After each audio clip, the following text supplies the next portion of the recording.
You are now entering the world of a movie review. A world full of drama, joy, ridicule, movie spoilers, unpopular opinions, and adult humor for as far as the eye can see. Welcome to an evening at the movies.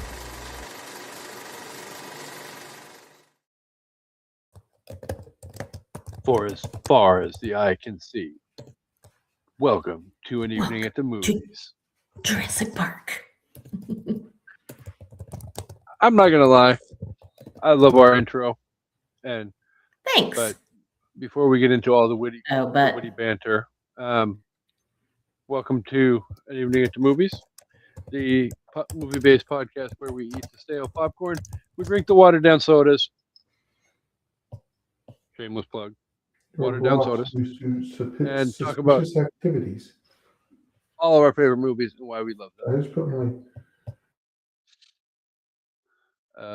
Joining us as always, because well, I'm gonna drag my feet, but okay, because at least once this month, cops have to do it by the book. That's right, they do. We have everybody's favorite co-hostess with us. Sorry. Joe, you're fine. Say hi, co-hostess. Hi, co-hostess. About to finish this glass of wine. I got my Courtyard Marriott pour. Well, it was a Courtyard Marriott Westbury pour, but now I've drank some of it, so it's not as much. That will be the rubric that I judge all of my wine pours by now. If you guys haven't seen that TikTok, just go look it up. Courtyard Marriott, Westbury, New York. It's great. Anyway. I might have to do that, and I was hoping that the large pour that you have of your wine was not due to what some of the the audience thought of this movie that we're going to be discussing today. But well, I don't. We're going to get into that. So. No, and I'm a little bit pissed off right now about it. Not bad, huh? Okay. Spoiler alert for the game portion of the show, but yes, we are smack dab. Well, not smack dab in the middle of cop movie month, but we're right at the tail end of cop movie month. So we've had some fun doing it by the books. We've done some Let's Be Cops. We've done some Lethal Weapon. We've done some. Dear God, what movie did we do last week? Oh my God! Super Troopers. Yes. The movie you didn't watch.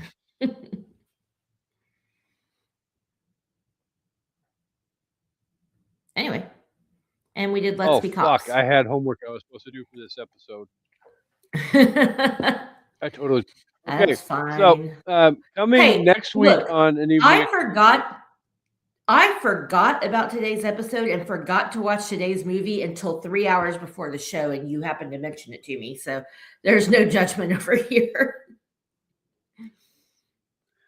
Which makes me laugh because literally I posted the Facebook post yesterday about tune in tomorrow at 4:30 PST, and you shared it. Oh, I know. It just, again, as I told you in the chat, and I tell everybody else, the perimenopause brain fog is fucking real. Yesterday, I walked past my own car in the parking lot at the grocery store and walked to a car 3 cars down that was the same color as mine. And I was like, this isn't my car. Then I walked past Lord. my own car. So, yeah, it's real fucking stupid over here in the Kohlhofer house right now. So I'm not judging. I could forget something you told me 5 minutes ago. So no, I'm still not judging because I knew I made that promise about Super Troopers and giving my review this week. And I thought about it probably at least 10 times between last week's episode and this week's episode. So I have literally no excuse again. So when next we are live, um, Sunday evening, barring any shenanigans, but we'll be back with next week's episode or next week's live will be Sunday night, and it'll release on new episode day next Friday. So, but before we can get to that, pause on next week. Nobody think about next week. We have to discuss this movie. Like I said, we did the Let's Be Cops, we did the Lethal Weapon, we did the Super Troopers. Um, but we have to talk about one of my. I personally feel, and I have no idea what the co-hostess' opinion is, and I'm sure we'll get into that. But this is probably one of my most, I feel like, underrated favorite movies, less talked about movies of all time. So, but we will be talking about the Richard Dreyfuss, not Richard Dryer, Emilio classic Stakeout. So Yay! I'm glad I happened to message the co-hostess 3 hours early because otherwise this was going to be a very one-sided discussion. Well, if I hadn't sent you the movie I was watching, because I was working on bracelet orders and I turned on Killer Clowns from Outer Space, I think if I hadn't sent that to you, you probably wouldn't have said anything. And I'd be fucked right now because honestly, I remembered very little about this movie. It's been so long since I've seen it. So I'm glad that worked out the way it did. See, and that's one of the things about this movie is why I think it's underrated and all of that is it's not one of those movies that gets all the credit and rewatched as much as I would Right. like it to be thought about and rewatched and all of that. So, but before we can get into all the discussion about the movie, though, um, we need to know that Stakeout released on August 5th, 1987. It was directed by John Badham.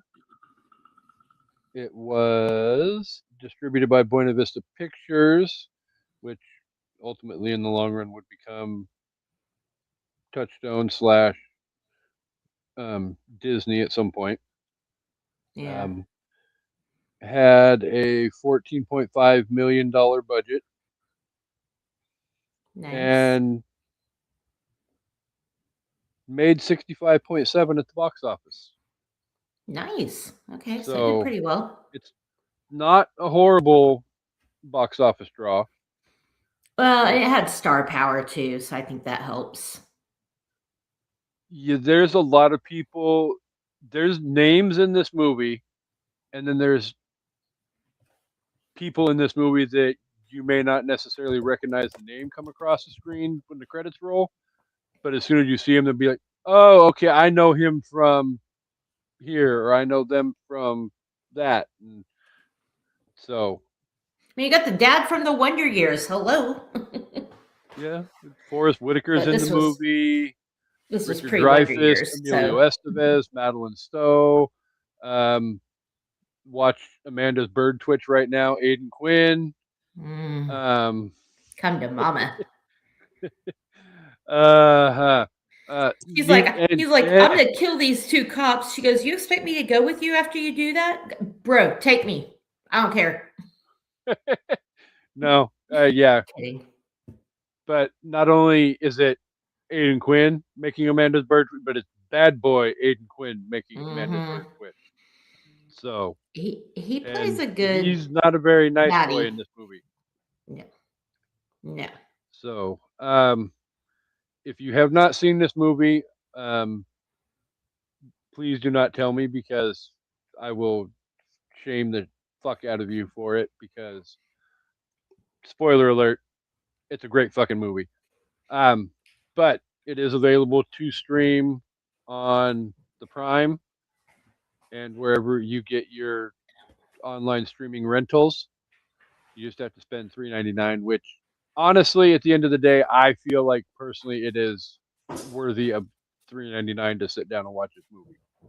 Yeah, I agree. I agree. So, um, Oh, I my do have favorite some. doggy. That would be Griffey. Yep. I do have some Rotten Tomato scores. Okay. So you're Uh, mad about the audience score. So that's interesting.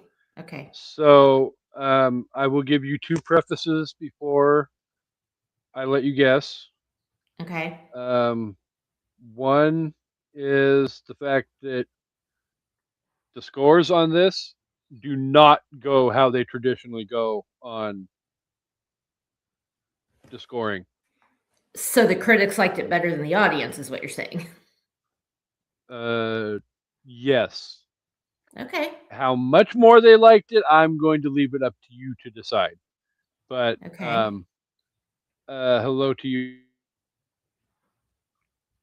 Eric. Hi, Eric. Um,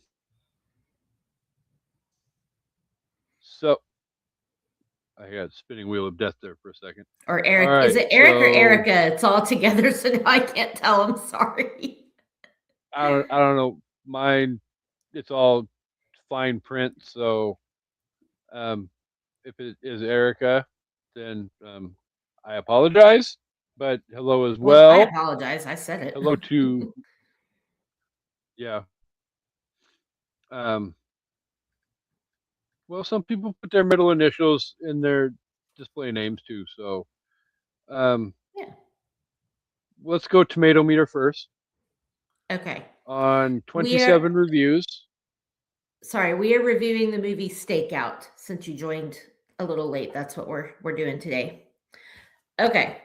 How many reviews? 29 And this is the tomato meter. tomato meter critics. Okay. I'm gonna go.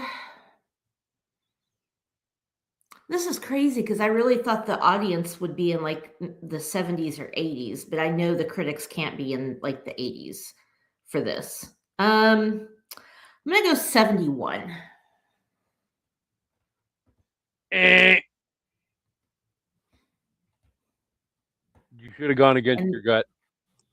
oh, 89%. oh, the critic score was 89% on this. Ooh, all Yeah. right. I don't know about all that, but okay. And then for the popcorn meter, Popcorn meter on 10,000 plus reviews. let's And go. Amanda's going to make her guess and watch Casey go from 0 to rage in 0.5 seconds. Well, now you're making me want to go lower than what I was going to say. Let's say 67%. Well, okay, what were you going to say and then make your official guess? I was, or no, wait, I was going to say 67 or 68, but now I'm kind of like, should it be lower? But I already said it, so we'll go with 67. You were closer with that one than you were with the other one. Okay. 56%. Are you What? fucking kidding my face? Okay. I 56% the audience thought of this movie. I think I I even know went why. and looked at some of the audience. Well, okay. Well, what did they say? Because here, let me tell you what I think the issue I'm is. not Because going I was, through all of them. well, yeah, the 10,000. I would just say I one of the think, very first audience reviews that I saw said an hour and 55 minutes of the most unfunny movie I've ever seen in my life. oh, that's that person's stupid. What I think hurts this movie, I was like, dude, what the hell are you smoking? And put it down. yeah. If I were to describe this movie to someone who's never seen it, but grew up in the 80s or 90s and knows kind of the other cop movies that are out there, I would call Stakeout a Timu version of Lethal Weapon or Beverly Hills Cop. And I think that's probably why, because we've got those two huge franchises of buddy cop movies in the 80s at the same time that you're getting Stakeout. Not to say Stakeout isn't good, but it's not as good as those movies. So maybe that's No, why. I will not. Beverly Hills Cop and Lethal Weapon definitely are more skewed towards a specific, um, more adult guy.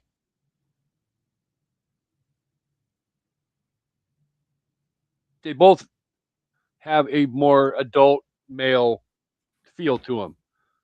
Where, yeah, Stakeout has an adult feel to it, but it kind of feels more like guys can be into it and females can be into it as well. I mean, I Uh, know. I mean, it's still got a lot of sophomoric, sexual innuendo and jokes. I mean, it's the 80s, but I mean, there's a scene literally where they show up at the house to go to work one night, and Forrest Whitaker and the dad from the Wonder Years left a freaking dog turd in the refrigerator for him. yeah, the I whole mean, I pranking thing freaking is pretty laughed. funny. So, yeah. But no, I just meant like as far But as like, childish sex jokes, there was plenty. So, oh yeah, but I mean, we'll get. I mean, we haven't even gotten to me yeah, let me tell discussing the everybody plot what yet. it's about So, and all that. well, yeah, you Um, do that, and then we can get into the discussion. so this movie basically has no awards except for two I have never heard of. The BMI Film and TV Awards in 1988 gave it Best Film Music Award, which is the score, not the, it went to the score. And then the Edgar Allan Poe Awards, fuck if I know, but it won Best Picture. So I can't say Okay, that because Edgar Allan this Poe would would put his stamp not of be approval something on I this would think movie. would be affiliated with anything Edgar Allan Poe, but Right. okay. I have no idea what those awards are. So, okay. So Stakeout. at the end of the day, spoiler alert: this movie inspired my top 5 list for today. So Well, I that don't it's care, supposed to. but we'll get to that later. The movie we're Yeah, doing is always supposed to inspire your top 5 list. Okay. So, in Stakeout, detectives Chris I already forgot to say his name, Lecce Lychee. and Leachy, Chris Leachy and Bill Reimers are watching the apartment of Maria McGuire, the ex girlfriend of the escaped killer Richard Stick Montgomery. While on duty, Chris falls in love with Maria, leading to a romantic subplot that complicates the investigation. Dun, dun, dun.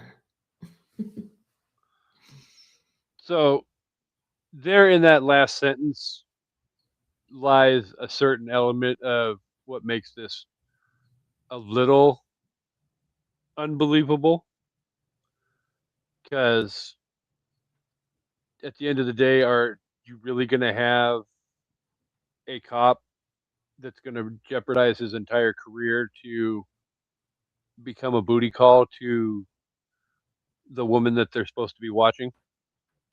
No, he Not loves saying, her. So unrealistic. But again, it's the well, 80s. I mean, I'm not going to complain, but, and if it was me at the end of the day, Madeline Stowe in 1987, I'd fall in love with that too. So, She is so classically beautiful and she's yeah, just she gorgeous. still is She too, kind of, even 40 years she, later. yeah, she reminds me of in that same time, like Jamie Gertz or like in the 90s.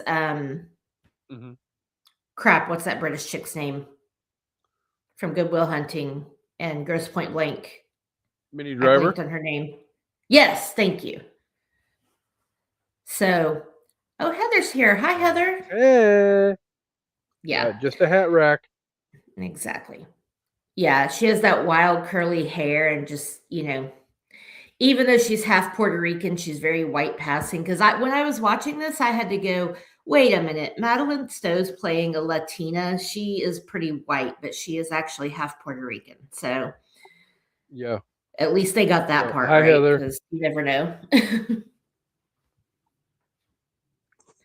So yeah. Well, I mean, yeah. So there is a certain element of unbelievability to it, but that would probably be my biggest complaint about the movie. Otherwise, I'm gonna I have nothing bad to say about it. So, I mean, we spoiler talked about alert. that with Lethal Weapon 4. Um, well, Yeah, if you want to talk about stuff we didn't like, I can do mine first since I have more than that. yeah. And if anything strikes a nerve with me, then we can further elaborate. But so, what I'm sure there's maybe a thing or two about the movie that you didn't particularly care for. So, what I you got mean, for it's us? not, again, as a kid, I really loved this movie. It was on repeat all the time. And of course, I didn't get a lot of the humor, but whatever. It was just still a funny action movie. But Hmm. watching it back now, I feel like so the opening scene is fucking brutal. Like it it doesn't set the tone Oh, for what the you're the expecting. prison break. Yeah. Like I mean, he's bashing a guy's head into the floor and shit. Like so you go into this expecting this like funny, cheeky buddy cop movie, and you do get that, but they try to mix it with this action-packed thriller, like serious plot thriller. Like Aiden Quinn plays a really good psychopath, and when you get to the last, 20 minutes of the Yeah. movie, like it's scary. Like so I feel like they didn't mesh those two things together very well. I feel like the two things worked separately, but I don't feel like it was very cohesive with the thriller aspect versus the comedy. Like the whole a stakeout cop is going to fall in love with the person he's staking out. Like that's a very like cheeky, goofy plot, right? Like if you read that as a premise, Yeah. you're like, "Oh, this is going to be funny." And it is funny, but that last, like, 20 minutes Oh and, like, the yeah. opening scene for me are just those could have been, like, a whole separate movie, and I wouldn't have put it together with what was in the middle. And I don't hate it, but There's I just definitely feel two like they different. didn't do it right. There's definitely two separate atmospheres in this movie, Yeah. and when shit gets real in this movie, it gets real. It really did. Like, it got But when, that's what I'm saying but too, it when was, it's like, supposed to scary. be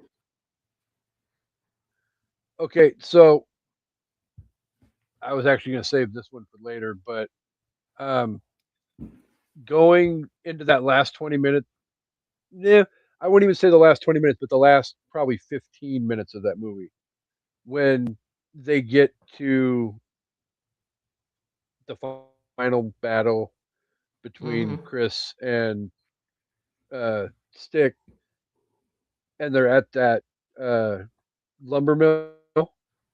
Mhm.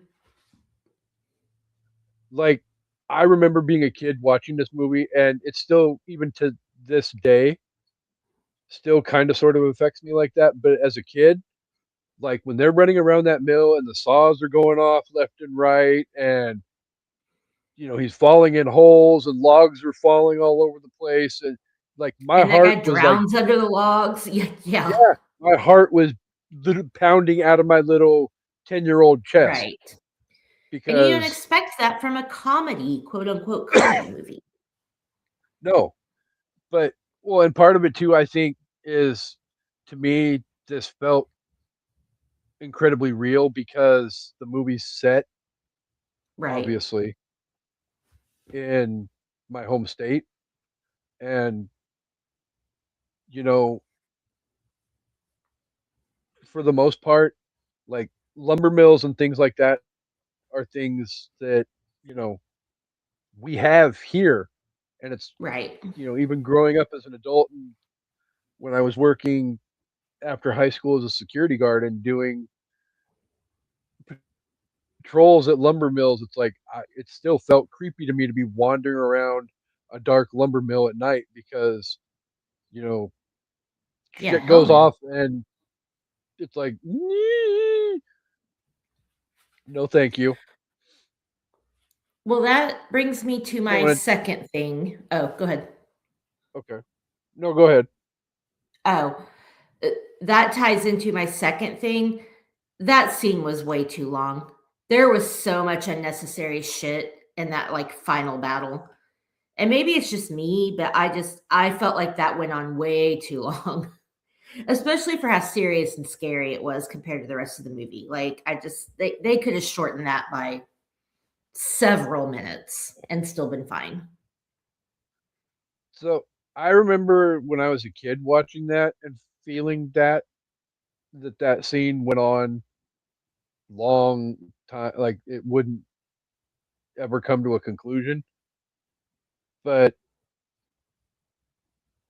I think the more I've watched it over the last, like I said, almost 40 years, I think I'm probably a little bit more okay with it Yeah. because it doesn't, as an adult, feel as drawn out as it could be. But some people, might feel otherwise, and I won't try and convince people otherwise. But everybody's entitled Well, to no, their I mean, opinion. it's whatever. Yeah. And again, I have not seen this movie in probably at least 20 years. It's just one of those movies I forgot about, and it's hardly ever on TV. It's not like something, it's not a Yeah. movie I would seek out to watch because it's been so long since I've watched it.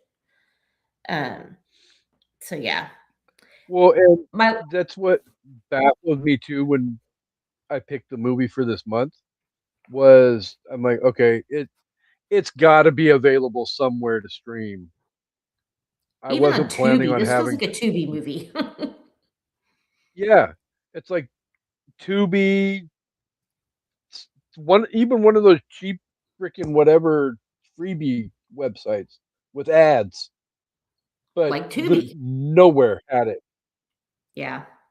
Yeah, and it's like, okay, well, to me, But I will another gladly Stakeout spend the was three free. dollars. To me, I will gladly spend the $3.99 to rent the movie and watch it again and again and again, only Yeah. because I wasn't digging through my hundreds and hundreds and hundreds of DVDs to find my hard copy. Yeah. But I mean, spoiler alert, that's the same case for our next two movies as well. But Okay. we'll get to that Well, next week. We'll talk about those two. hopefully our stuff will be worked out by then and it'll be okay. Okay, third and final thing, and this is not exclusive to this movie, but I just wanted to talk about it because it's something that just like enrages me the same way the fake kissing in like the 60s movies enrages me. Why Mm, do 80s movies always have women sucking on guys' fingers? If there are any guys listening, watching right now, and you're in the comments, please tell me if a woman has ever really done this to you. Like, I'm sorry. yes, A- and maybe once you're fully into what you're doing, maybe, but he literally barely kisses her, and she's just like, oh, and grabs his finger and it's all, starts sucking on it. Women do not it's do all that. Like, why? And so many 80s movies have that kink in it, and it's like, come on, y'all. in my 49 years of life. It's happened to me one time. And I So have done it, but not in the way they portray it in 80s movies. Like it's always like this woman's trying to no, seduce you, like in a restaurant or so, and she just like grabs your finger and she's like gazing into your eyes and sucking on your finger. Like girls don't do that. Come the fuck on, you guys. But it happens so much in yeah, 80s movies. no. It's just one of those things. So I can't say So that's something I hate about this movie because it's not exclusive to this movie, but I just wanted to bring it up. So that's it. And hold yeah, on, just I to be mean, clear, I am not kink shaming. If that is something you do, more power to you if that's something you do and a guy likes it, like whatever. I just feel like movies make it look like it happens a lot more than it actually happens. Then, so that's the point I'm trying to make. I don't want anybody to come for me in the Yeah, comments. I can probably name 7 or 8 movies that came out at this particular time in the 80s that I remember that happening in. And Yeah, it happens so much. But like anyway, that's it. legitimately you don't see that anymore in almost any movie. I can't even remember the last time I've seen that in a newer movie. Because it's not a thing that people typically do, especially with somebody you've never had sex with before, you've only kissed once. Like, You don't know where his fingers unless have you're been. unless you're a sex worker, or like, I don't think that's a thing that women just do. Like, I could be wrong, but I don't know any women that do this, I like in mean, that do way. you see the apartment that she lives in Seattle It's gorgeous. on a restaurant waitress's salary? Right? Yeah. Okay, getting into the unbelievability, but for me, before we talk about that, you know how I am. I might nitpick at it, but when I'm going back and watching 80s movies, you just have to throw that out the window. I mean, I said that with Lethal Weapon 4, like, and plenty of other Yeah. movies. You have to take the And that was a could this 90s shit movie. happen? Well, but I'm just saying, like, if you're going Yeah. into watching a movie because you want to enjoy it, like, unless it's a biopic or a historical, and it's not historical fiction, but like a historical recreation, then you just have to go into it going, there's so much unbelievable shit in this, but I'm just going to let it slide because I want to enjoy the movie. Yeah. Like her Which this is affording that definitely a apartment. movie that Sorry. yeah. And like I was just gonna say, this is definitely one of those movies that I'm not watching it because I want it to be 100% accurate by the book, whatever. Personally, for me and my taste, I am completely entertained from start to finish with this movie. I love Yeah. this movie, and I don't care who freaking knows it. So, I mean, Oh, Emilio's mustache, completely unacceptable. He looks like he's a guy pretending to be a detective with that mustache, which I guess oh my god. technically he is. So, I mean, we're not talking about the um, thing that came out 6 years later, known as Another Stakeout, but Which I need to watch it because I don't remember that at all either. That was a 6 year um, gap. Wow. yeah, it's not a horrible movie by any stretch of the imagination. I will not put it on the same level as the original, though. Is it still Like, Dreyfus and Estevez, or do they get new people? yes, Okay. I mean, 6 years Dreyfus, later, Richard Dreyfuss Estevez, wasn't as hot. Madeline Stowe is Oh, back. okay. Not as much in the second one as in the first one, obviously, But they're still because together, I why guess, are if they going to she's be there. why are they going to be staking her out 6 years later? Um, I will not respond to that statement because it does lead to the plot of the movie. But Oh, I don't care, but um, as far as where I was going to go with my statement, though, Amanda talking sorry. about Emilio's mustache and stakeout, it becomes the butt of a major plot twist in Another Stakeout Interesting. because they are working with Assistant District Attorney played by Rosie O'Donnell, Ugh. who forces him to shave it off, Dang it. There we go. and he's pissed off over it. He looks way So better without it. Some people can pull off facial hair. Emilio is not one of those people. I At don't least think not any of the that kind. Estevezes are. I don't think any of the three Yeah. Estevezes that we all know are facial hair people. Not No, Martin, not Charlie, not Emilio. I think Martin would look okay with a beard, but Charlie and Emilio, no. Like, I don't think Martin could pull off a mustache, but I think he could pull off like a well trimmed short, maintained beard scenario.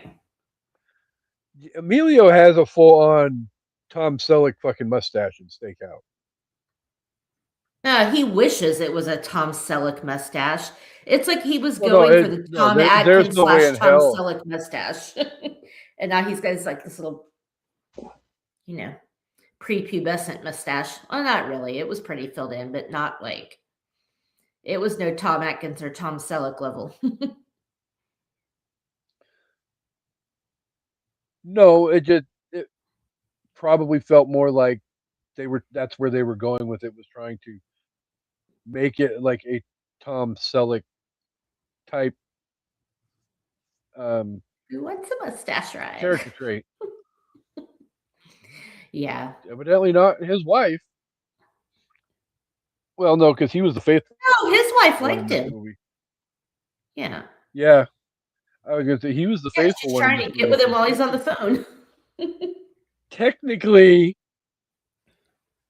Chris and his wife are still technically married when he hooks up with Maria. His wife did pack up and leave him, but technically they're still married. I mean, I don't think he cares. Like, let's be honest. Richard Dreyfuss is very charming, and he pulls that off in this movie, just like he has. I mean, like Oh yeah. Jaws. Richard Dreyfuss, I would have fucked him 7 ways from Sunday, and he's still trying to pull that off in this movie, and he does. But let's be real, Chris is a fucking creep. He's watching her in the shower. He's like picking up her stuff in her house. Like he is a fucking creeper. So I don't think he cares he's still married. Well, okay. I bet if his wife Because hadn't left him, he wouldn't have cared.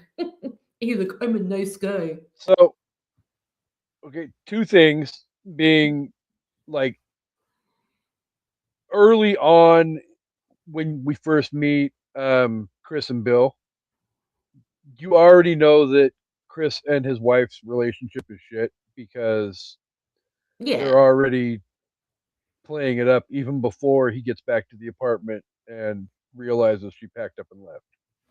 Yeah. So there's that. But what the hell was the other point I was going to? Oh, Jesus God. I just had an Amanda moment and it went right out my head. Well, I'm sorry, I can't read your mind this time. Oh, no. The very first time that they're at their first shift on their stakeout and Maria comes home and she goes in the house and she's doing her, coming home thing, putting the mail down, putting the keys down, blah blah blah, Taking her shirt unwinding, off. and you know, Bill is dictating to Chris, who's taking notes for the reports and whatnot, which like cops do. But he's like, okay, she's doing this, she's doing that, and um, she's like, and Bill's like, all right, she's going into the bedroom, and Chris is all like, well, yeah, what is she doing? And she's like, and Bill's like, um, she's getting undressed. And Chris just throws the notebook over his head and beelines it for the window. And he's literally sitting there with, you know, the binoculars and all, ooh, ooh, ooh, with like a little freaking Yeah. Like a 14-year-old toddler. child looking at his very first ever And not a porno. toddler. Yeah. But Voyeuristic movies creep me out because it makes me wonder, have I ever been staked out? Have I ever had somebody obsessed that was peeping at me with their binoculars? Like now I don't give a fuck, but like when I was in my 20s and 30s, like thinking about that would like scare the shit out of me. Now I'm like, our neighbor up the hill probably has binoculars, and if he sees me naked, he sees me naked. You see what you see, and if you don't want to see it, don't look. Because yes, I get in the hot tub well, I naked, mean, up and I will be getting in the is pool naked. is up the hill is up the hill downwind to your hot tub and pool. What do you mean down? Yes. Yeah, like he's So up here and we're down here. So he can see right so into he our knows yard. what the coal hoppers do. He knows what the coal hoppers do in the hot tub then. He knows what the Kohlhoffers do in the dark. I mean, to be fair, we'll leave the TV and stuff off until we get in and take off our towels. But yeah, I mean, get being naked in your own hot tub and pool is like one of the luxuries of being able to have those things and not be in like Well, I an mean, apartment setting. But it's your own freaking that's my yard. it's my house. I'll be naked if I want to. But Well, like, you're the so one now I paying don't for care. the. Like if Yeah. If Pete's looking at me with his binoculars, I hope you like what you see, Grandpa. But, when I was younger, I mean, now, if I was being stalked, that's a different story. Like, that would freak me out. But watching movies like this just always makes me wonder. Like, I don't know why cops would ever stake me out. I don't think I've ever dated a criminal, and I've never been a criminal. But, that what's that movie with the guy that's watching Morgan Fairchild? You know what movie I'm talking about, right? It's from the 80s. Uh huh. Is that Body Heat? And I'm drawing a blank. I think I it's think Body so. Heat. But anyway, you know what I'm talking about. Like voyeurism is Yes. creepy and I know they're doing their job, but it still feels like voyeurism. I mean, Chris Well, clearly liked no, it. and it clearly he's like I said, he's like a 14-year-old watching porn for the first time. But it's so violating, like I get staking people out, but like spying on them inside their home with like your telescope and your binoculars, and then he's in her house pretending to be the phone guy and he's watching her in the shower and she doesn't know he's there. Like that's such a It, violation. Like we watch it and we laugh, but I think about it now and I'm like, that literally gives me chills because it's scary. yeah, and I mean, it even gets to the point where um, uh, Montgomery obviously breaks out of prison at the beginning of the movie, and most of the movie is him and his cousin racing back to Seattle to get return his or get his property back from Maria, which happens to be furniture that has money stuffed Yeah. in it. Doing their Thelma and Louise But, shit. but yeah, at some point, um, about the time that they hit Olympia, which is about an hour ish south of Seattle, um, they get made by the cops, and it starts a whole big police high speed police I'm chase, still here. and Keep going. it it ends up with the um, car that his cousin and Montgomery are in, ending up in the Nisqually River, and his cousin doesn't come out of it, but and everybody thinks Montgomery doesn't come out of it either. Well, so at that point, the FBI shuts down the stakeout and whatnot, and um, Chris and Bill are tasked with disassembling the apartment across the street from Maria's and packing No, everything up and disassemble. all of that. No Sorry. disassemble. I love Short Circuit.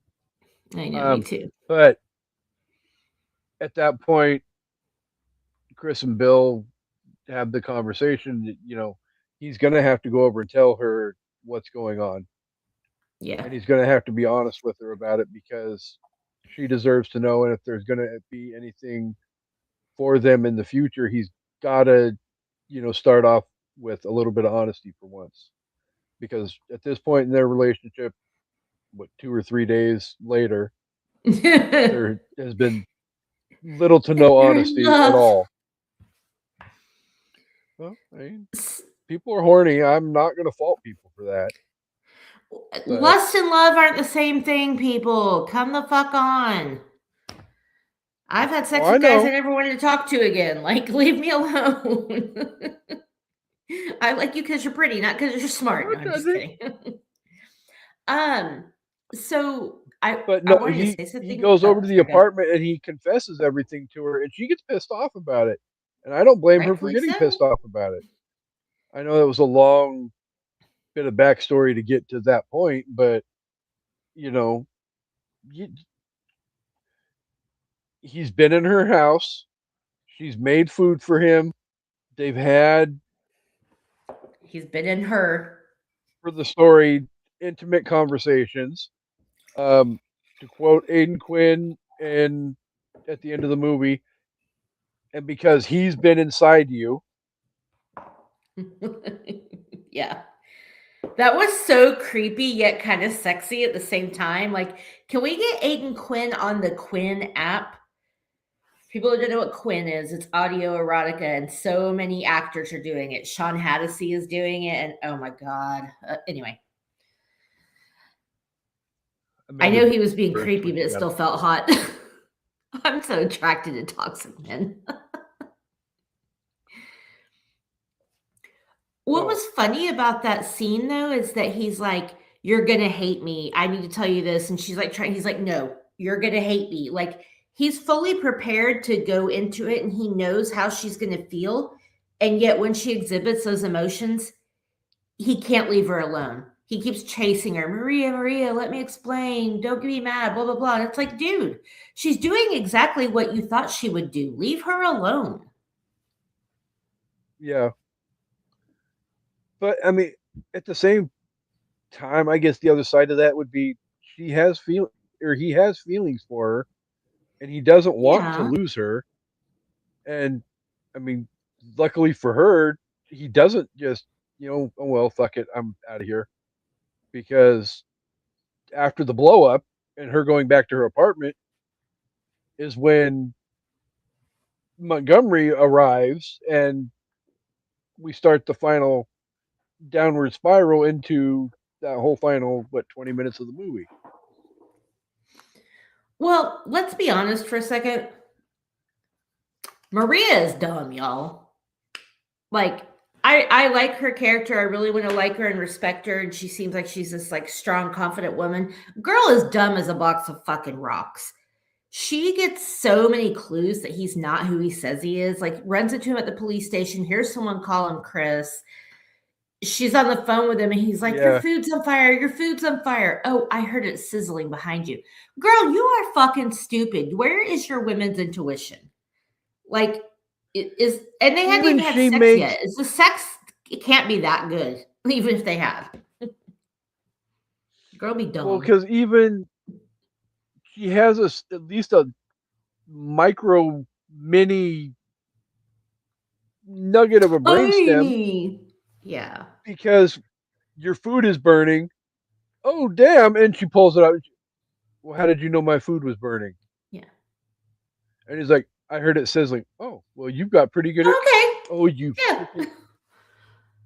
Are That you is one of kidding the me? unrealistic things about this too. Is like, girl, she women's intuition is a thing, you guys. Our gut is a thing, and it's because we are prepared.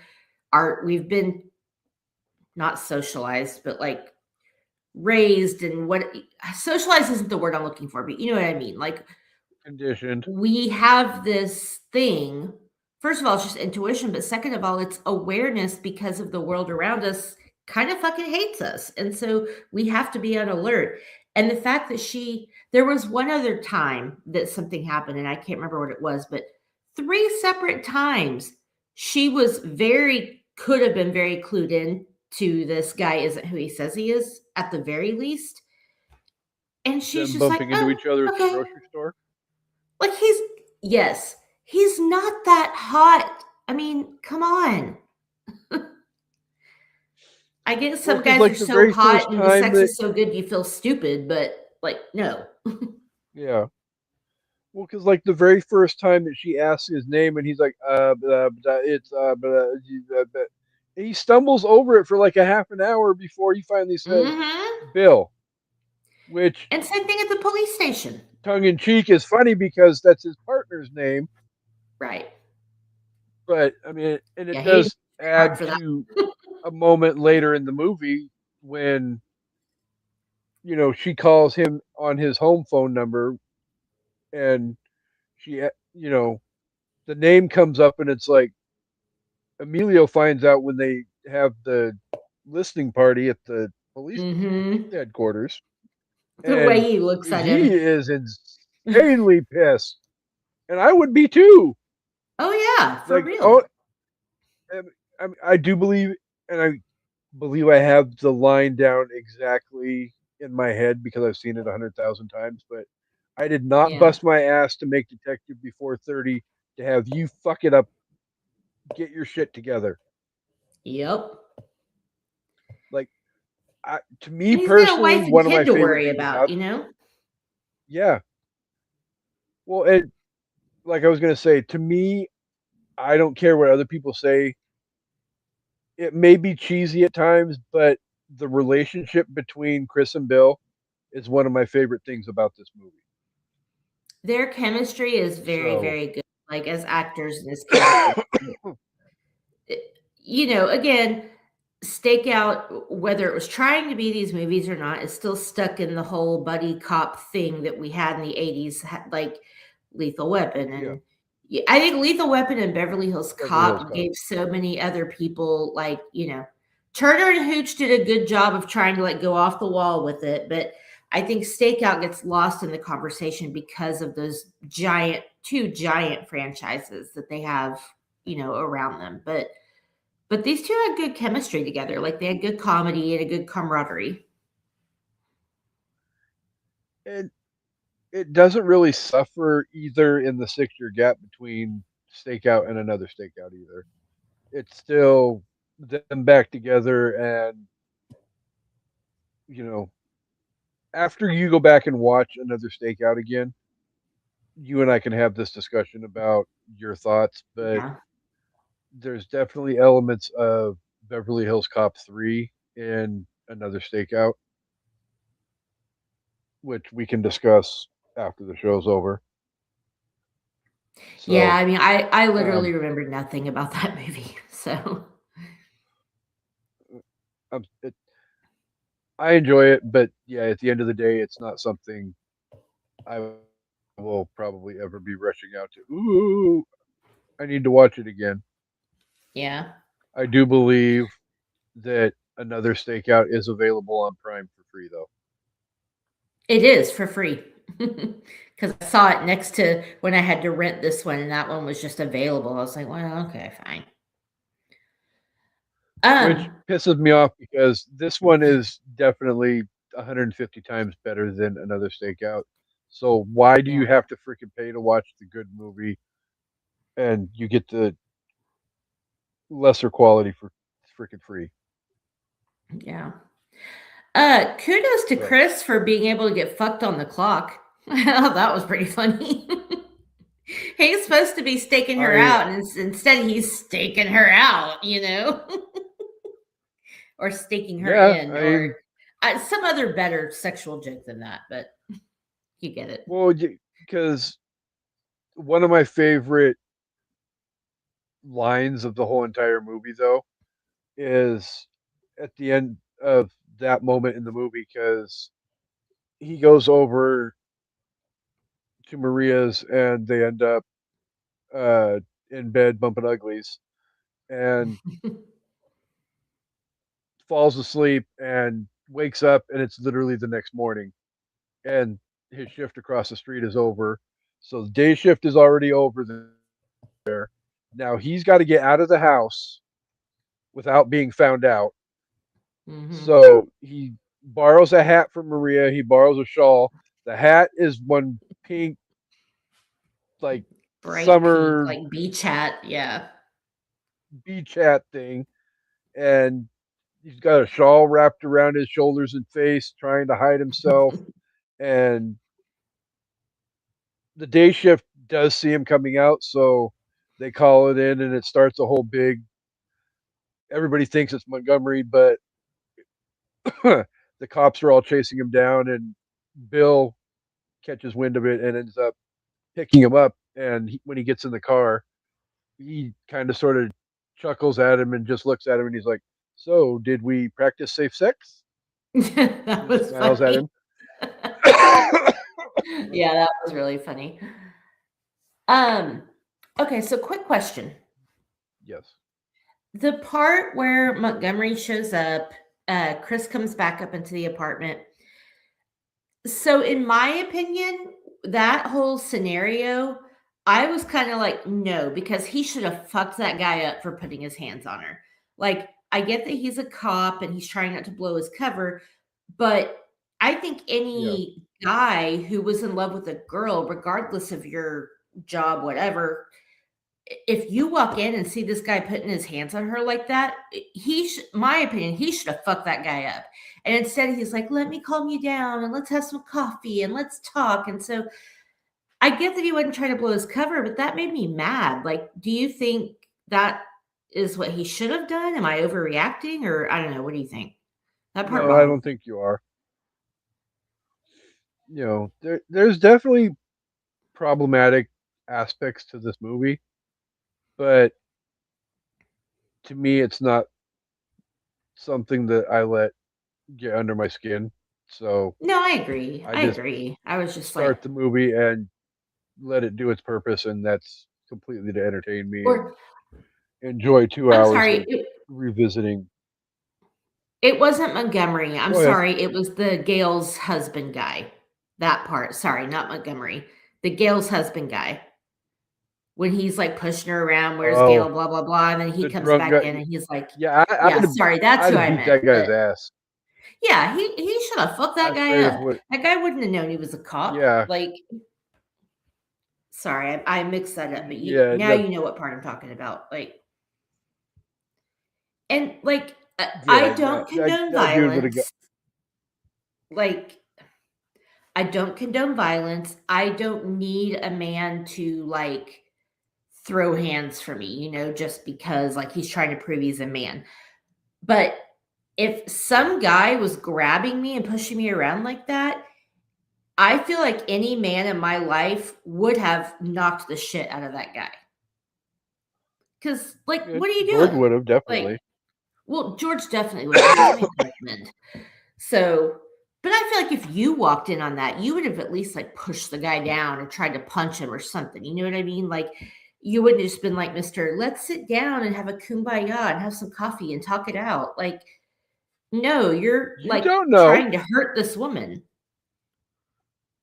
Well, I don't know if I'd Yeah, ain't respect you if nobody you didn't fucking at with my least damn try to plop defend string getting me. away with it.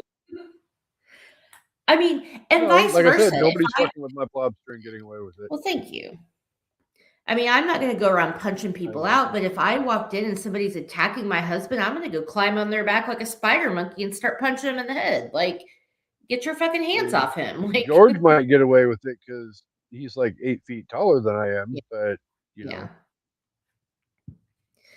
And I'm not trying to I'm perpetuate a not judging stereotype. though. Men have to automatically do this shit. But that scene in particular just bothered me because he was watching from across the street, and this whole time that guy is just pushing her and shoving her and grabbing her. Like it wasn't just a one-off. But anyway, Yeah, not important to the story, but and she was so impressed by it. I'm so impressed. Now I'd have been more impressed if you fucked that guy's shit up and then banged me up against the wall.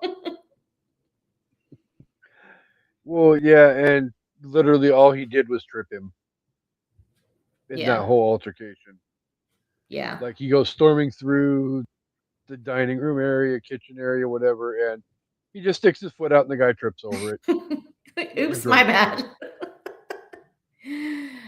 Okay, he Okay, diffused the situation. Maybe I'm being a brat about it. I don't necessarily think you are, but at the same time, well, I mean, I get it probably because there is ways that police are trained to handle situations and not necessarily just go to, you know, John McClane fighting Hans Gruber at the top of Nakatomi Tower. Yeah. Well, But, that happened after like an hour and a half long of bullshit, so I'm okay with that. But no, again, true. I am a full proponent of always trying to defuse the situation. Cops should do that. Less people would die if that's what cops did. Not getting into that, but just saying. But I just like the fact that he saw some guy pushing the girl he loves around and was just like, oh, I don't know, whatever. It's not important, but it just kind of was like, wait, I feel like a cop would have been more like, you know, I don't know. Anyway, I I feel like all right then. the negative aspects of this movie are not necessarily a whole lot of too important stuff to worry about. Mm-mm. No, not at all. So, This is a very enjoyable movie, so well, I'm not trying to talk shit. not 56% enjoyable. I mean, That's more like so weird. 89% Well, enjoyable. okay, Casey, this is one of those times where people are reviewing shit on Rotten Tomatoes that they either weren't even born when this movie came out, or even if they were, they Which didn't is watch it until. If Rotten Tomatoes existed in the 80s, this movie would have been in the 90%. I I I stand by that. yeah, So, like the guy that made or the person who made the review about this is an hour and 55 minutes of the most unfunny movie I've ever seen in my entire life. I would guess probably is mid to late 20s and yep, born in the 21st century. Gen Z with So, his hurt feelings. yeah, exactly. So, all right. So, do you have a top 5 topic for us? I do. I actually, my first one I went with was Emilio Estevez, favorite Emilio Estevez movies, but then I changed it to my favorite Aiden Quinn movies. So, because Aiden Quinn doesn't have as recognizable of a catalog as Emilio does. So, um, No, but he's got some pretty good fucking movies though too. oh yeah, he does. One of my all-time, well, two of my all-time favorite movies are on this list. So, I my mean, two two of my honorable all-time favorite mentions. Aiden Quinn movies have officially been done on an evening at the movies already. So you were not on the other one. Okay, so Stakeout's one of them. Oh, Yeah, was Benny and June the other one? Did I miss that one? How did I miss Benny and June? Can Heather we act. revisit that? That was probably like 2 or 3 months after we launched 5 years ago. Like I would imagine probably almost 5 years to the day. And Heather Let's requested add it, that to the so reboot Heather came list. on. Yeah. Heather, if you're We still definitely watching, love you. absolutely can put Benny and June Because because we not got to only is it revisit Aiden the Quinn, non but it's audios. Yeah. and it's also got my personal favorite man crush and Shanna's least favorite man crush, Johnny Depp. Yes. Oh, he's so cute in that movie.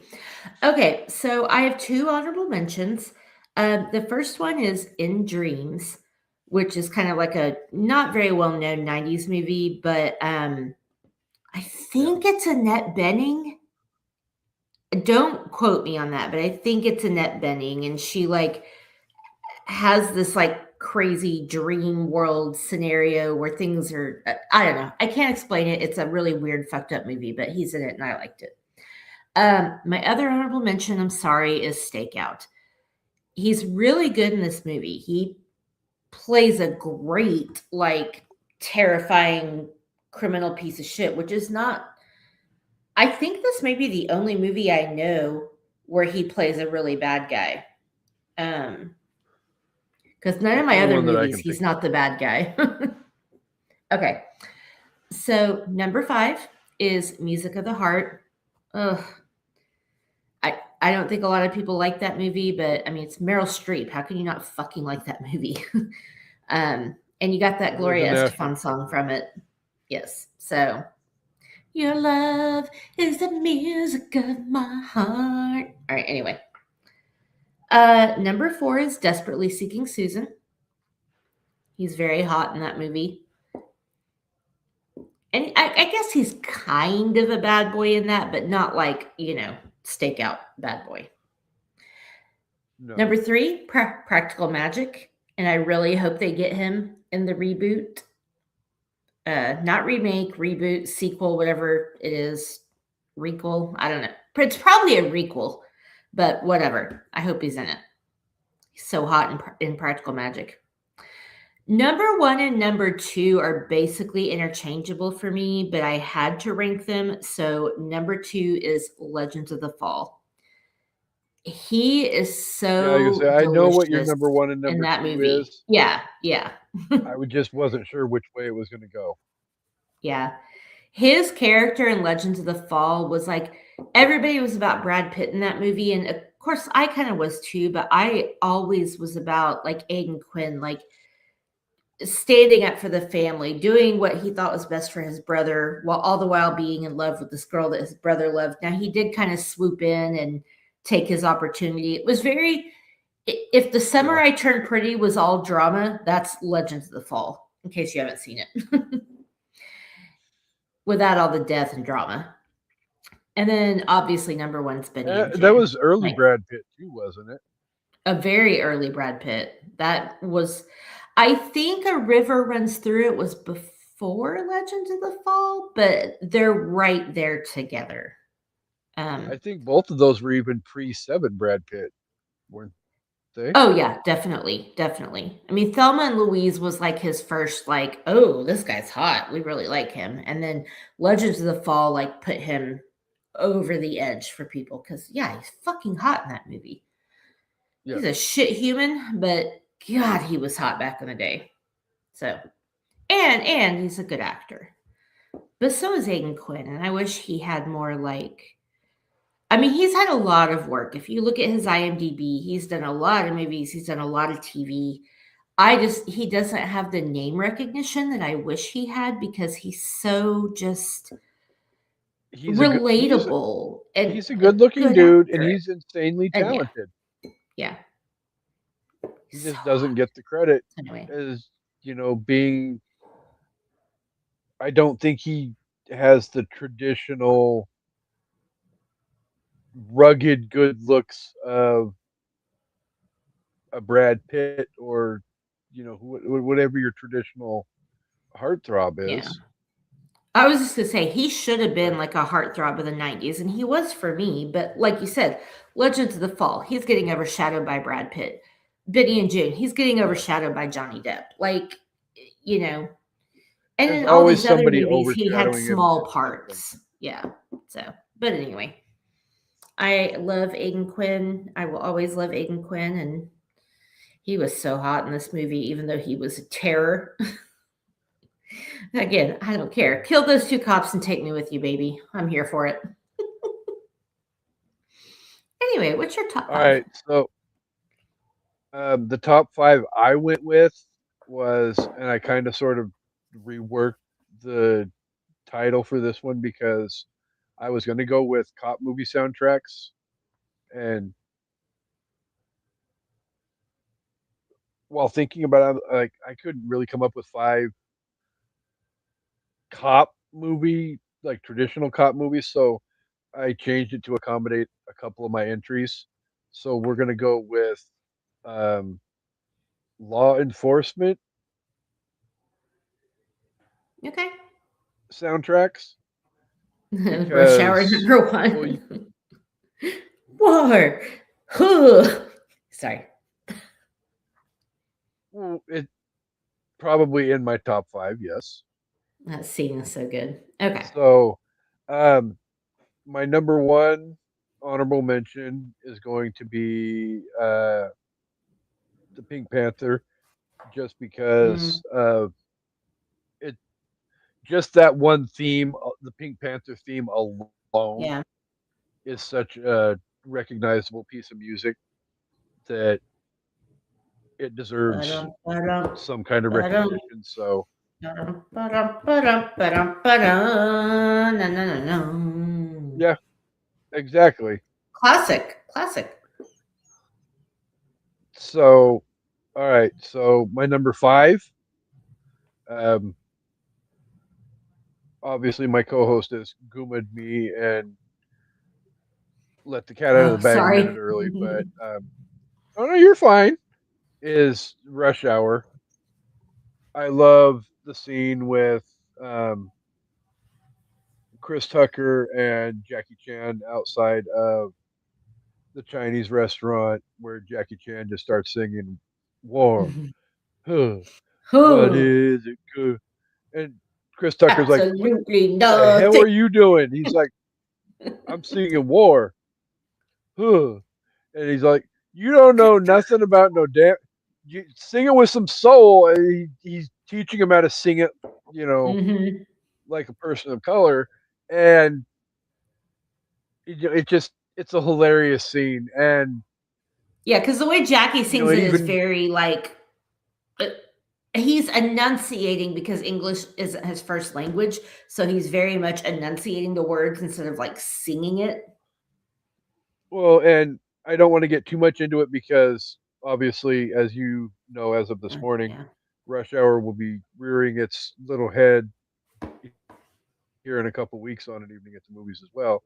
But Woo. that whole joke scene with the singing war rears its ugly head Hmm. again at the end of the movie when Chris Tucker's rewarded with a trip to Hong Kong with Jackie Chan, and he's sitting on the plane, and they're getting ready to take off, and he's like, "How long is this damn flight?" And Jackie looks at him. He's like, "15 hours." As he's putting the headset into his ears, he's like, "What the hell are we gonna do for 15 hours?" And Jackie Chan just like, "War, huh? What Ooh. is?" And he's like, "Oh hell no, stewardess, get me out of here!" So You also can't forget the adorable ass little girl in the backseat of the car. When you walk by every night, talking, oh singing, yeah, looking fine. I never hear that song and don't think of Rush Hour. yeah. So So okay, that was number five. Um, I'm gonna go number four is going to be for me personally. Many people will probably disagree with me on this one, but for me, number four is Stakeout. It doesn't have it had a. good songs. It does. It really does. The score I felt like is a. It's not one of the greatest of all times, but Yeah. I felt like it was a very fitting for the mood. It helped create the tension and the mood and all of that throughout the entire movie. Um, the few like the Miami Sound Machine, Gloria Estefan, Miami Sound Machine, the Hmm. rhythm's going to get you. You know, it fit for the scene of the movie. And The his Mr. it was song at so the end of the cute. movie. The Mr. song at the end of the movie is a pretty catchy tune as well. So you know, when it comes to the movies that or the soundtracks going to be at three, two, and one, Yeah. yeah, Steakhouse not on those levels, but But it had some really good 80s tunes, like, not stuff that's recognizable today, but stuff that yeah, fits the movie. Like, it very much fit with, the 80s and whatever they had going on. So, no, I'm with you. It had a lot of good music. well, yeah. All right, so number three is actually going to be a franchise soundtrack, and I'm going to go because you get the overall theme for the franchise, which again, like the Pink Panther, is incredibly recognizable. As soon as you hear this theme, you know exactly what the movie is. Ba, Um, ba, but ba, ba, then, ba, ba, ba, ba, ba, ba, ba. Sorry. not that one. Oh, okay. All right. Spoiler alert: that one is still coming. But Oh, I know. but each one of the 25 movies in this franchise pretty much has their own iconic theme song as well, and it's the franchise is the James Bond franchise. Oh, I was like 25 movies. What in the fuck? Okay. Yeah, Yeah. there's only one other franchise that I can imagine has that many movies in it, and that would be Marvel. Star Wars. Dun, dun, dun, Star Wars dun, only dun, has dun, 11. Damn dun, it! dun, dun. Whatever. Oh, Fast and the Furious has to have at least 25, right? I have no It clue. I it gave has up. one, and then it's been redone 9 times over and over and over and over. No, okay. So for Josh, I will say there are a lot of stupid movies in that franchise, but there are some good developing storylines in some of the movies. It's not all just a recap of the first movie. Like Letty getting amnesia No, and ending up working for the bad guy, like that's some shit. And she doesn't remember her relationship with Dom. Like there are some good developed storylines. It's just there's so many movies that miss that it's like, eh. yeah. But anyway, sorry, you were talking about James Bond. Number two. Well, no, I James Bond is like you have For Your Eyes Only, Live and Let Die. You know, so many legitimate songs. Then you have the James Bond theme on top of it. Yeah.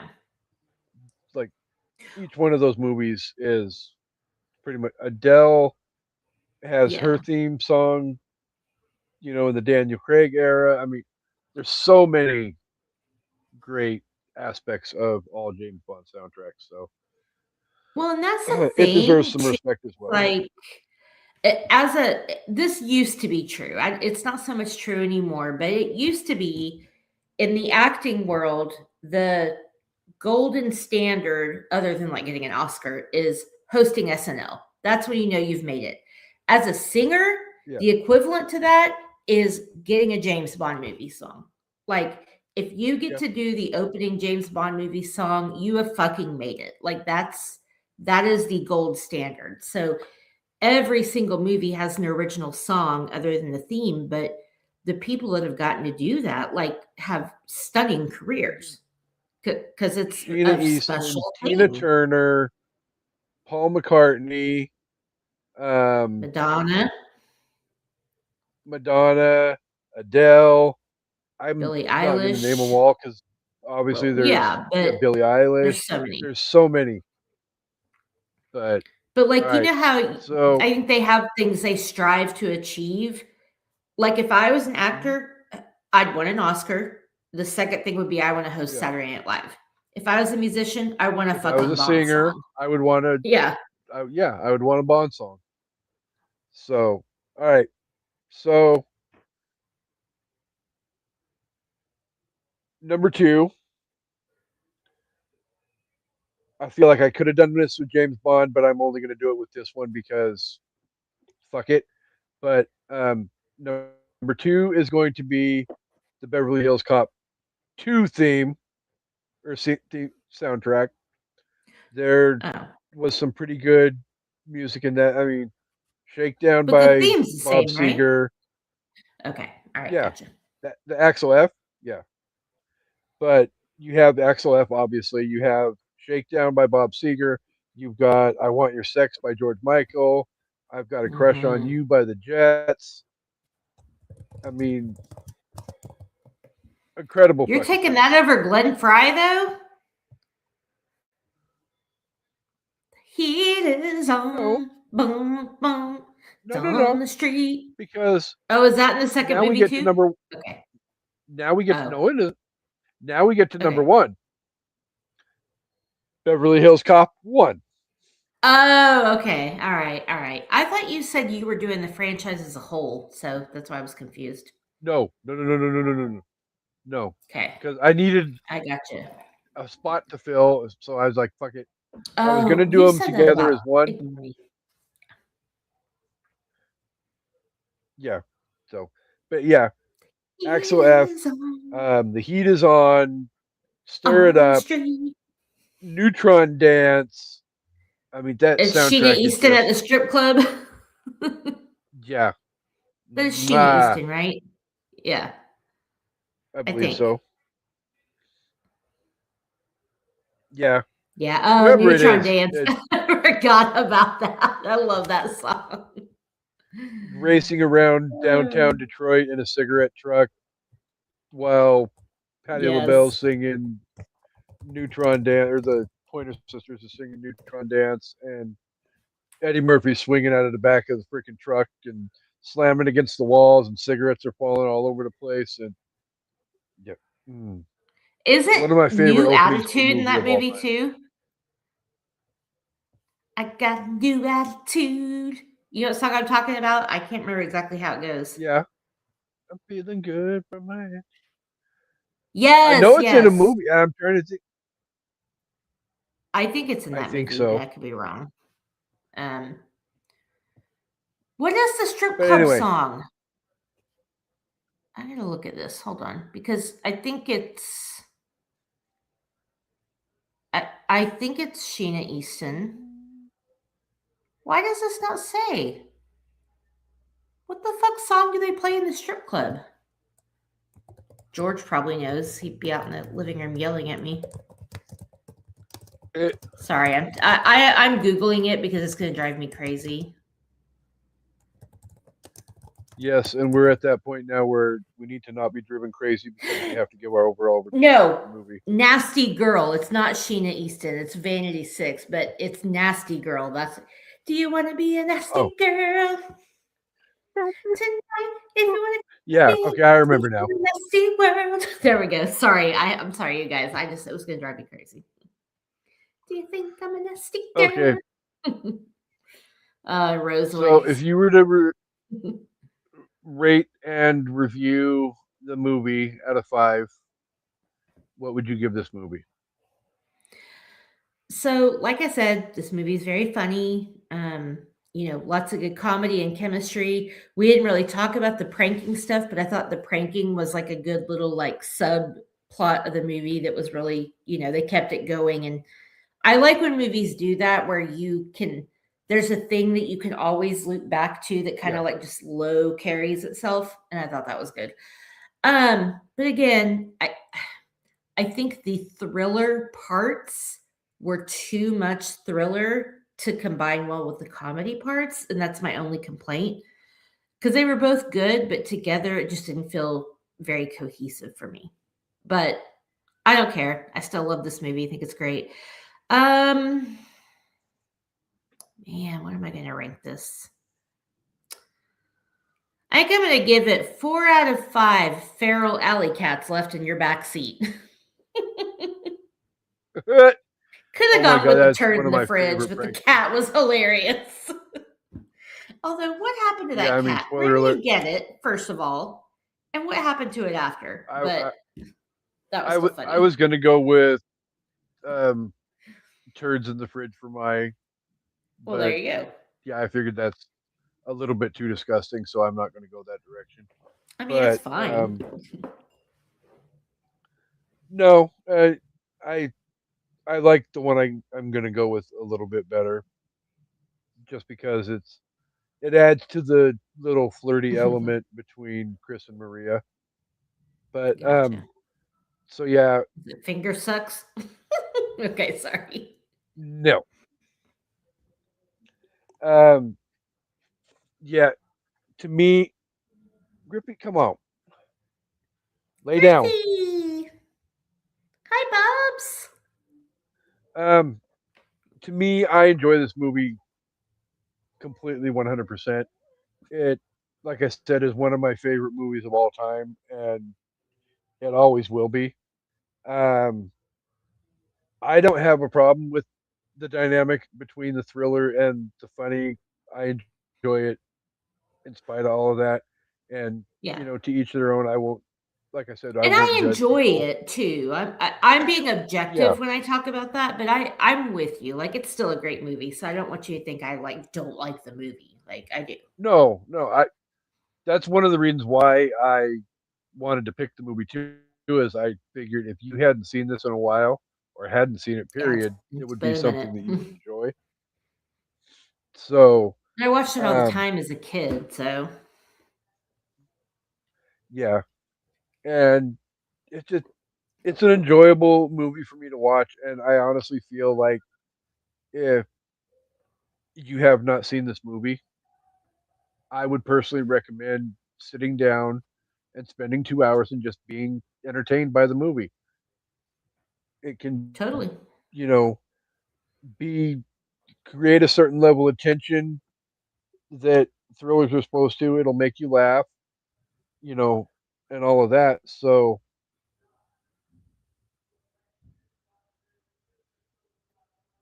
I'm gonna go with 5 out of 5 Day of the Dead skeletons. Nice. See, Speaking of see how I that, did the if whole I little flirty element between Chris and Maria. I love it. But I'm with her on this. If I was born on Day of the Dead, that would be my entire fucking personality. Just like if I was born on Halloween or like some like it would be my You entire weren't born on personality. So I Halloween, love and that that she is did your that. whole philosophy on personality. Well, that's fair. That's fair. Does your husband know what you bought today? No, it came out of my budget and I have the money, so who gives a fuck? Okay. The problem is I have my Ghost Bob, like, which also came from Fright Rags, but it's like a heavy, it's a bauble, but it's like ceramic, so it's heavy and it's Oh, upstairs. But this one I want to display down here, like next to my Halloween 4 one from them is up there. But yeah, I love me some Ghost Bob.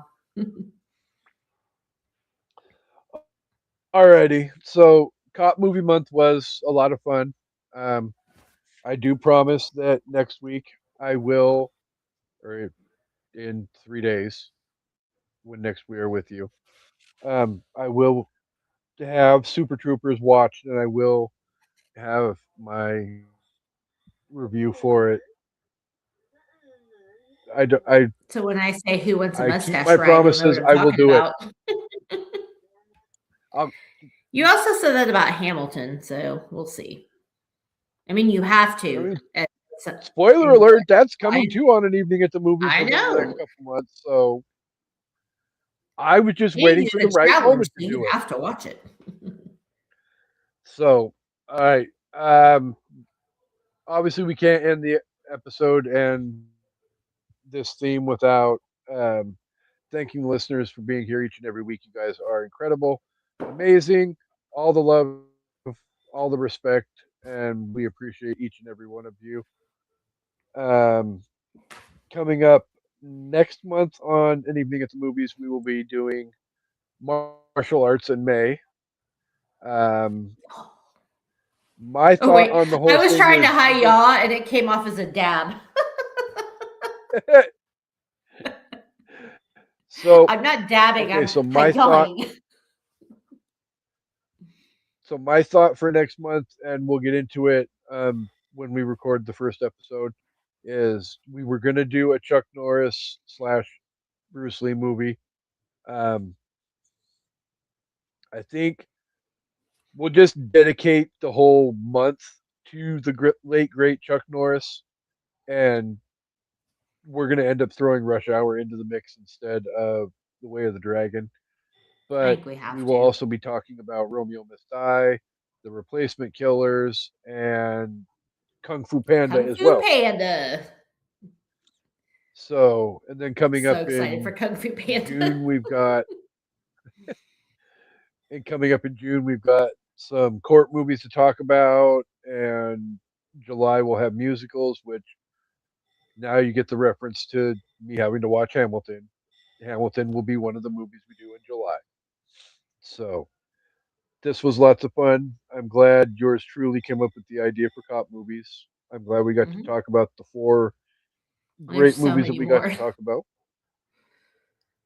Oh We God, could definitely we could have done a revisit whole this year theme. of cop. Oh yeah, We could have yeah, done a yeah, whole for year of sure. cop movies. I mean, Especially if just we the Lethal added Weapon. dramas into it. Like we did comedies. Oh yeah. All of these movies are comedies, but we could have thrown in like Training Day and what's the one with Colin Farrell? Like, anyway, like there's SWAT. so many The Oh Departed. yeah. Yeah, There's SWAT. Thank you. Like, so so many maybe great we movies. So revisit Cop Month and do just drama movies. Although it sounds much well, fun, but at the there's same so many good time, ones. spoiler alert: we still haven't even touched the Die Hard franchise either on An Evening at the Movies. Fair. Maybe we need to devote one episode to the whole franchise. Because let's be honest, there's a lot of repetition in the Die Hard movies. There are, although I will say Die Hard with, no, Live Free or Die Hard is George's favorite Die Hard movie. Most people say it's Die Hard with a Vengeance. So there is a lot of nuance, but so maybe we can't do that. I don't know. Anyway. So we'll discuss. my idea for Die Hard is maybe in December it can go on the schedule because it is a Christmas I would movie. love that. Just the first one. Yeah, just the first one. Because Die I Hard is also a would like Christmas to do. movie. Yes, it is. I would like to do the third one as well as an individual episode. Yeah. The rest of it we can all cram together. I mean, no, because if we're doing that, I think we leave out 2 and we just do 3 as an episode and then Live Free or Die Hard as its own because those 2 are very different. So Okay. anyway, Either way, we're got time to discuss spitballing. Sorry, lots of guys. great lots of great stuff coming up on an evening at the movies. You can find us on the social medias, and we will keep you updated as well. With all of that said, farewell, Cop Month. Co-hostess, the floor is yours. Well, we hope you guys enjoyed Cop Movie Month, and thank you for watching live or watching whenever or listening whenever. We hope you enjoyed the episode, and we hope you all come back for an evening at the movies. Goodbye. Peace out, hair grease.